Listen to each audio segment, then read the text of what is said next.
Hello and welcome to Saturday's Thought for the Day. If you've not had a chance to read the readings, please take time to do that now.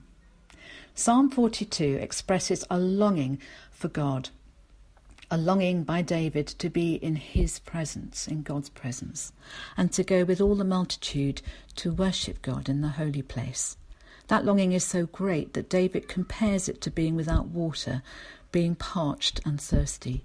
He lies under great pressure from his enemies, and he recalls past times when he was full of the praise of God. But now his soul is heavy, and we may often feel that too. David looks forward to the time when he can praise God again.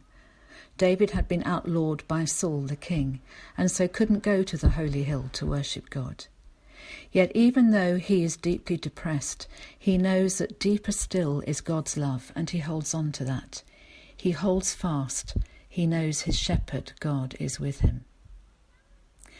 So sadly we come to the end of the exciting book of Joshua and to his gentle death at the great age of 110.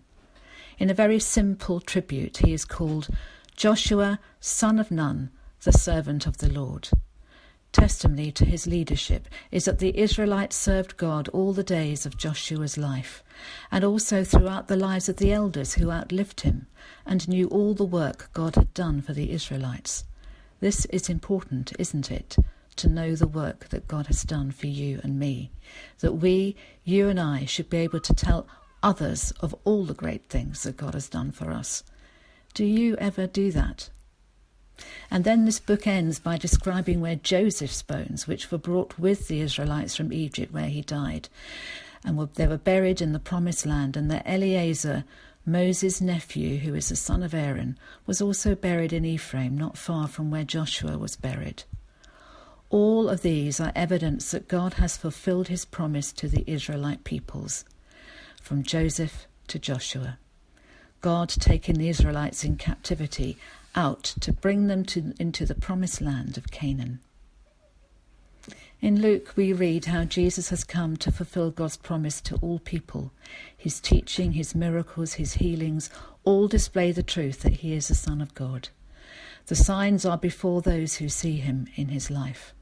It is his deepest desire that they should know him, that we should know him, and live our lives as he does, with wisdom.